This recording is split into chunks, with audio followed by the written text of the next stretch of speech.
એનું કોઈ પ્રમાણ છે તમારી પાસે? કોઈ સબૂત, કોઈ સાબિતી ખરી? અરે હા છે ને. શું સાબિતી છે? નિગમ કલ્પ તરુર ગલિતમ. આ ભાગવતજીનું જે ફળ છે ને,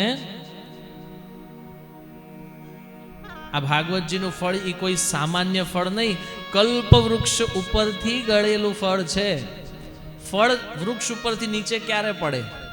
કાચું હોય ત્યારે કે પાકી જાય ત્યારે? પાકી જાય ત્યારે ને. તો આ કલ્પ વૃક્ષ પરથી જાતે પૃથ્વી ઉપર આવેલું ફળ છે. અચ્છા, કઈ રીતના જાતે પૃથ્વી પર આવ્યું? તો કે એક ડાળીથી બીજી ડાળી, બીજી ડાળીથી ત્રીજી ડાળી. કારણ કે ડાયરેક્ટ જો પૃથ્વી ઉપર આવ્યું હોત ને તો આ ફળ તૂટી ગયું હોત, આ ફળ કદાચ ફૂટી ગયું હોત, આપણને ગ્રહણ કરવા ન મળત, ખંડિત થઈ ગયું હોત. પણ શિષ્ય પ્રશિષ્ય પરંપરાથી આવેલું છે.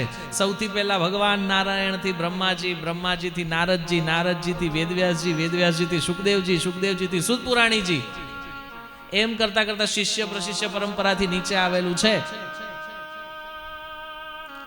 અચ્છા, તો લોકોને ગમશે શા માટે? અરે કલ્પ વૃક્ષનું ગળેલું ફળ છે. જીવની જે ઈચ્છા હોય ને, એ જે કલ્પના કરે ને એવું એને ફળ આપનારું છે. વાત પણ સાચી છે. ભાગવતજીની પાસે જે માંગો ને એ આપણને પ્રાપ્ત થાય. મારો તો અનુભવ છે. વગર માંગે આટલું બધું આપ્યું છે. ભાગવતજી એમના ખોળામાં બેસાડ્યો છે.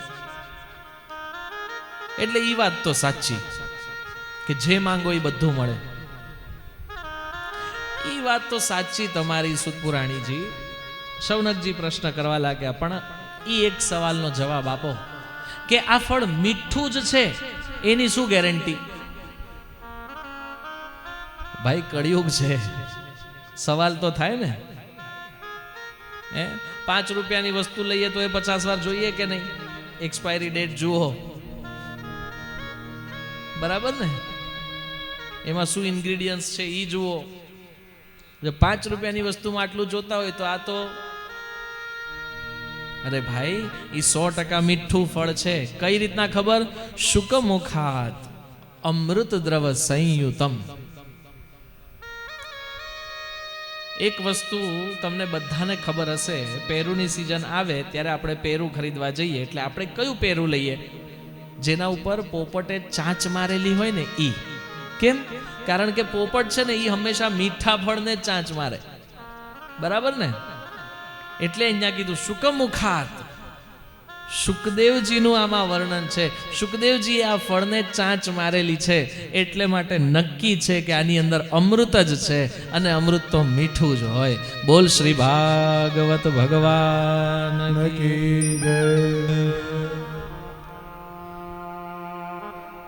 આ પ્રમાણે મંગલાચરણ કરી અને ભાગવતજીની શરૂઆત થાય છે.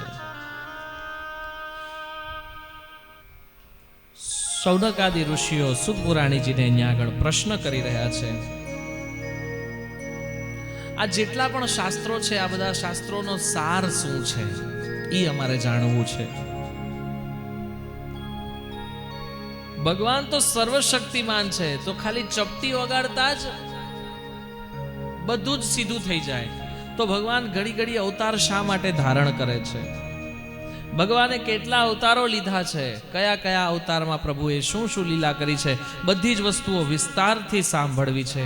તમે કૃપા કરી અને એવું કોઈક શાસ્ત્ર હોય જે બધા જ શાસ્ત્રોના સાર સ્વરૂપ હોય, જે અમારા માટે અને કળિયુગના જીવો માટે શ્રેષ્ઠ હોય, પ્રત્યેક જનનું કલ્યાણ કરવા માટે, પ્રત્યેક જન સમુદાયનો મોક્ષ કરવા માટે સર્વશ્રેષ્ઠ સાધન કોઈ તમે જાણતા હો તો બતાડો. સુત પુરાણીજીએ સૌથી પહેલા એમના ગુરુજી સુખદેવજીને વંદના કરી અને પછી એમણે પોતાનું કથન શરૂ કર્યું છે. યમ પ્રવ્રજંતમનુપેતમપેત કૃત્યમ દ્વૈપાયનો વિરહ કાતરયા જુહાવઃ પુત્રેતિ તન્મયતયા તરવો વિનેદુ તમ સર્વભૂતહૃદયં મુનિમાનતોસ્મિ. નારાયણં નમસ્કૃત્ય નરં ચૈવ નરોત્તમં દેવી સરસ્વતી વ્યાસં તતો જયમુદીરયે. પુરાણીજી કહેવા લાગ્યા છે, ઋષિઓ બહુ સુંદર પ્રશ્ન કર્યો છે તમે જન સમુદાયના કલ્યાણ માટે થઈને, પોતાનો વિચાર કરીને નહીં પણ લોક કલ્યાણ માટે તમે આ પ્રશ્ન કર્યો છે. આ પ્રશ્નનો ઉત્તર અવશ્ય આપીશ. સકલ ચરાચર વિશ્વની અંદર સ્થિત પ્રત્યેક જીવ સમુદાયનું લક્ષ્ય કેવળ ને કેવળ નારાયણ જ હોવા જોઈએ. કારણ કે આદિ બીજ નારાયણ એક જ છે, જે પ્રલય પછી વળી પાછી સૃષ્ટિની રચના કરવામાં તત્પર રહે છે, પોતાનું કાર્ય કરવામાં સમર્થ રહે છે. વાસુદેવ પરા વેદા વાસુદેવ પરા મખા વાસુદેવ પરા યોગા વાસુદેવ પરા ક્રિયા. આ જે કંઈ પણ તમને દેખાઈ રહ્યું છે ને, એ બધાનું કારણ સ્વરૂપ વાસુદેવ જ છે. આપણો પૃથ્વી ઉપર જન્મ થયો એનું કારણ કોણ? ભગવાન. બરાબર ને?